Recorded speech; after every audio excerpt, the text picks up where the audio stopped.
Miss Green, Miss Green, Miss Green. Here we are again.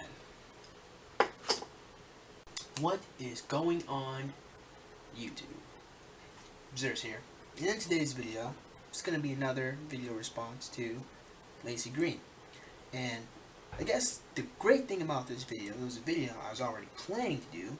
However, ironically, I found out Miss Green also did a video on women being sexual objects. So now I'm going to make a response to her and just another one of my spiel videos where I talk about our society and the things that bother me. So it works out great. This is a video response and this is also me talking about something that bothers me a lot.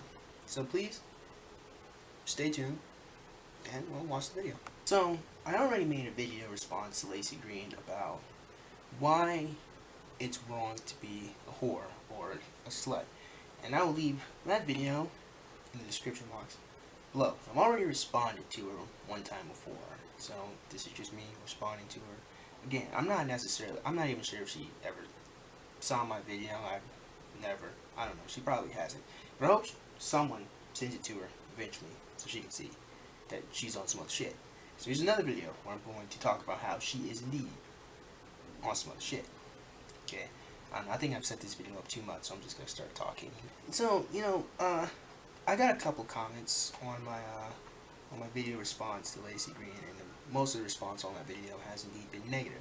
But I did foresee that. I kind of figured it would, because one thing I've noticed about Lacey Green and her channel in general is that she always tells people what they want to hear about sex. She's not really giving them the truth, not even the truth about our society, but giving them the truth about the way the world really works. It's her view is like skewed to be like pro femininity and just like bash male sexuality on a ridiculous scale, you know. So here I'm gonna read a comment on one of the comments I got on one of my videos, because I've been talking to a couple of the users a little bit, having a conversation and to challenge what they think, and here's what one of them said. So I mean, here you can go to the video and read the comments because they're still up there, but anyway, here's what the comment started with.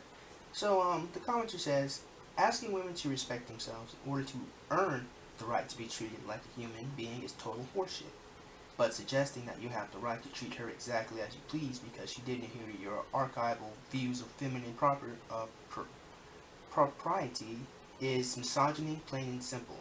And apparently that's a quote from Clementine Ford, and to that I say, he's on some other shit.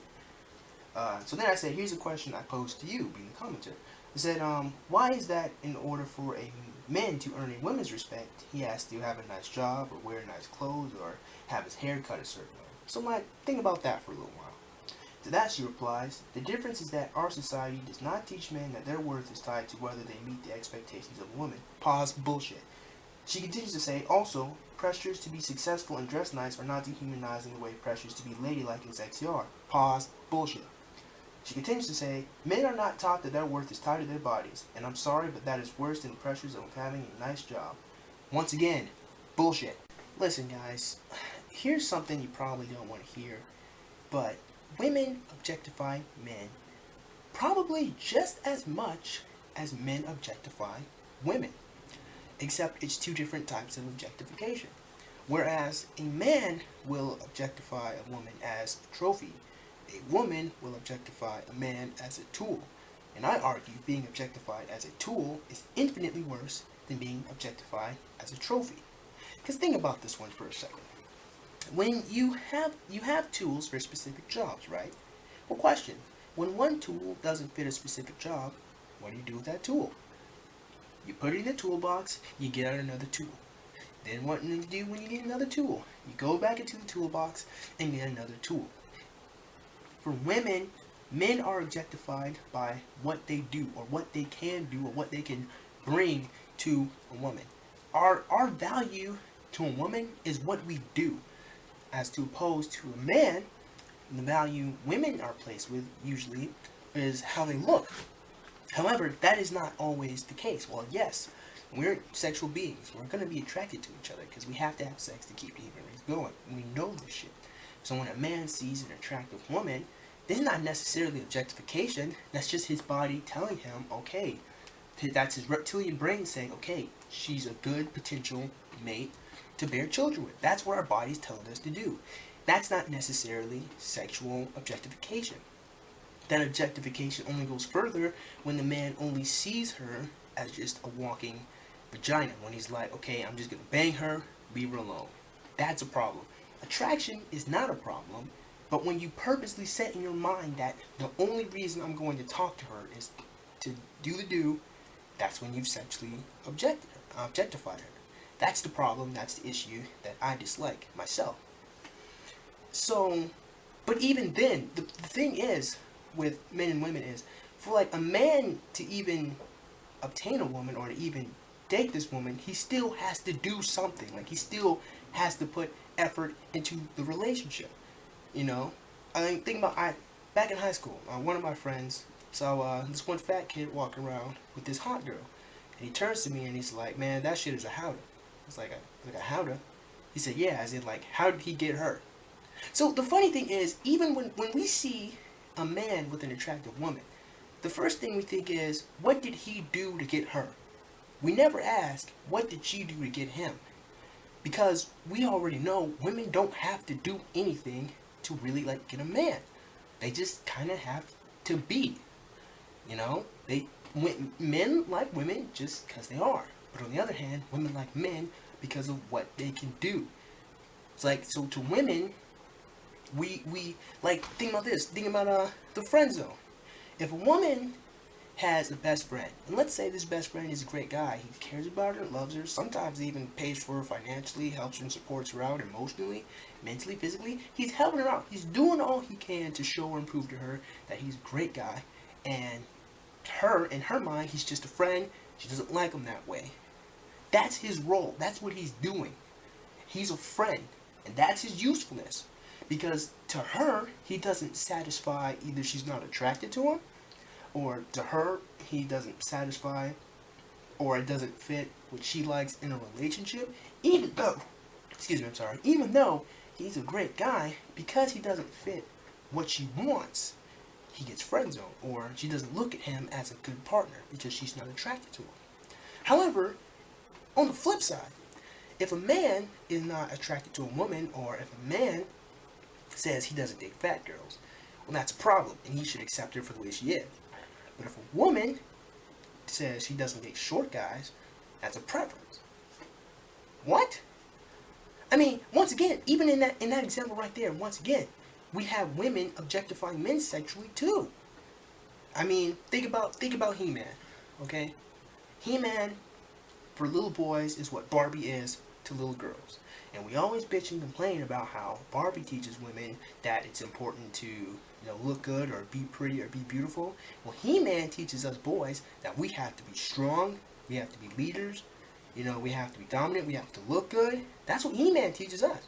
But no one wants to talk about that, though. I think that's interesting. So, let's use myself as an example. And here's another example of, once again, women do indeed objectify men too.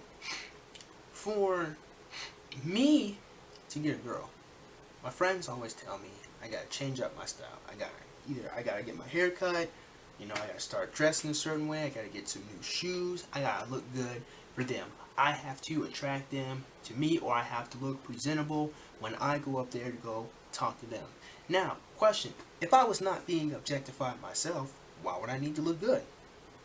See, here's what I think is a very interesting issue, because when a woman sees a man, or when a woman talks to me personally, it's in her mind, she's never ever really thinking, oh man, is Zarius going to be a good father to our children if we have any? Is Zarius going to be a good provider? Can Zarius protect me if something bad happens? Can Zarius support me emotionally? It's never that when they first see me. They don't even have those thoughts. But I have to be attractive to them. I have to look good to them. Like I said, I gotta get my hair cut a certain way. I gotta look sexy. I gotta work out. I gotta look good for them too. Women objectify us men just as much as us men objectify women. Now, it may not be as blatant, but it does indeed happen, and happens to me all the time. Because lots of girls don't find me attractive. But that's the thing. Even if you don't find me attractive, does that diminish any qualities that I might have that might make me great to be your boyfriend or even a potential husband, you won't know because you're not attracted to me. Same thing with men. Okay? Another problem that women just don't seem to get is that in order for there to be a woman to be objectified, there must be a woman to be objectified. In other words, women objectify themselves. If you look at a GQ magazine and you look at all these women, actually, let me show you a couple of pictures. So, do you guys see a man in this picture? No? Well, me neither. Do you guys see a man in this picture? No? Well, me neither. Do you guys see a man in this picture? No? Well, me neither. One last question. Do you guys see a man in this picture? No? Well, me neither. So this is the final point of the video here. Women want to be attractive. Women want to look good. That's why they wear some revealing clothing. That's why they put on makeup. That's why they try to look good, because they want to be attractive. Now, the only way to gauge whether or not you are attractive is if other people like the way you look. That's the only way. So in order to know if you are attractive, you have to get male attention. But to get male attention, you have to dress a certain way, or you have to try to look good, right?